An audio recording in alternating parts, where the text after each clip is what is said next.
రోజు వరకు మన కుటుంబానికి కేసీఆర్కి, కవితకైనా, హరీష్ రావుకైనా, కేటీఆర్కైనా వాళ్ళందరికీ ఎవరి ద్వారా గుర్తింపు వచ్చింది? కేసీఆర్ ద్వారా. కేసీఆర్ లేకుంటే కవిత ఎక్కడుంది? అది ఒక కుటుంబంలో ఆధిపత్య పోరు కాస్త బయటకు వచ్చి పార్టీ పెట్టింది. నిజంగా ఇది పెద్ద జోక్. కవిత పార్టీ, కవిత డెఫినెట్గా మొట్టమొదటి సమావేశాలని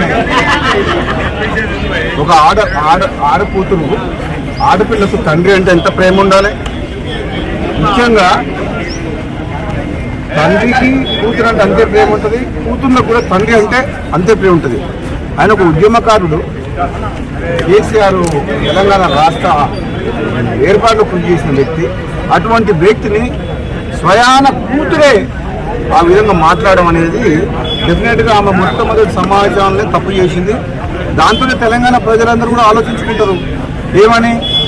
తండ్రిని గౌరవించుకోలేని మనిషి ప్రజలకు తల్లి ఎట్లయితుంది? ఏదైతే నీ తీవ్రంగా బాధతో చెప్తున్నాయి. చాలా తప్పు మాట్లాడింది కవిత. నీకు మీ అన్నతోడు కోపం ఉండొచ్చు, నీకు అధికారం కావాలనే ఆశ ఉండొచ్చు, అంతేగాని దానికోసం నువ్వు ఫైట్ చేసి తప్పులేదు. కానీ నువ్వు మీ సొంత కన్న తండ్రినే ఆ మాట అనడం, నీవేదో చేస్తా తెలంగాణలో అని అంటే నువ్వు ఎవరు నమ్ముతావు? నేను అసలు యాక్చువల్గా క్లారిటీగా ఇంతవరకు మాత్రం లిక్కర్ కుంభకోణంలో క్లీన్ చిట్ ఎక్కడొచ్చింది? మద్యం కుంభకోణం విషయంలో కోర్టు ఇంకా పెండింగ్లే ఉన్నది. దానికి మంచి ఆధారాలు ఉన్నాయి. ఇప్పటికిప్పుడే మొత్తం తెలంగాణ ఉద్ధరిస్తున్నాయి. తెలంగాణ సంగతి తర్వాత కానీ మేము చాలా మంది నువ్వు చూసుకునేటోళ్ళు. కానీ ఫస్ట్ నువ్వు ఆ కేసులకి ఎట్లా బయటపడుతూ అది చూసుకో. ఫస్ట్ అది ఇంకా కేసు క్లోజ్ కాలేదు.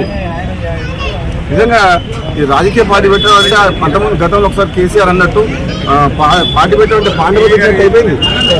మీ దగ్గర పైసలు ఉన్నాయని చెప్పి కొంతమందిని తీసుకుపోయి ఒక ఫంక్షన్ హాల్ తీసుకొని నీకు సోషల్ మీడియాలో చేసుకొని పార్టీ డిక్లేర్ చేసి పడేసింది. అది కూడా పోయిపోయి తెలంగాణ రాష్ట్ర సేన టీఆర్ఎస్ అంట.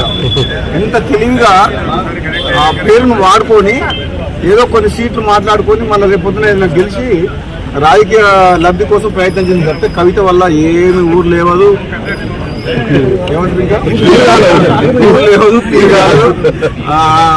నా తెలిసినంత వరకు అయితే ఆమె స్వయంగా కూడా గెలవదు. ఆమె పార్టీ సంఘం వదిలిపెట్టు, సొంతంగా ఆమె పోటీ చేసిన నియోజకవర్గంలో కూడా డిపాజిట్ కూడా రాదు కవితకు. ఎందుకంటే ఆ మర్యాద పోగొట్టుకుంది. ఫస్ట్ మీటింగ్లో తండ్రిని కేసీఆర్ లాంటి వ్యక్తిని తిట్టి ఆమె ఉన్న మర్యాద పోగొట్టుకుంది.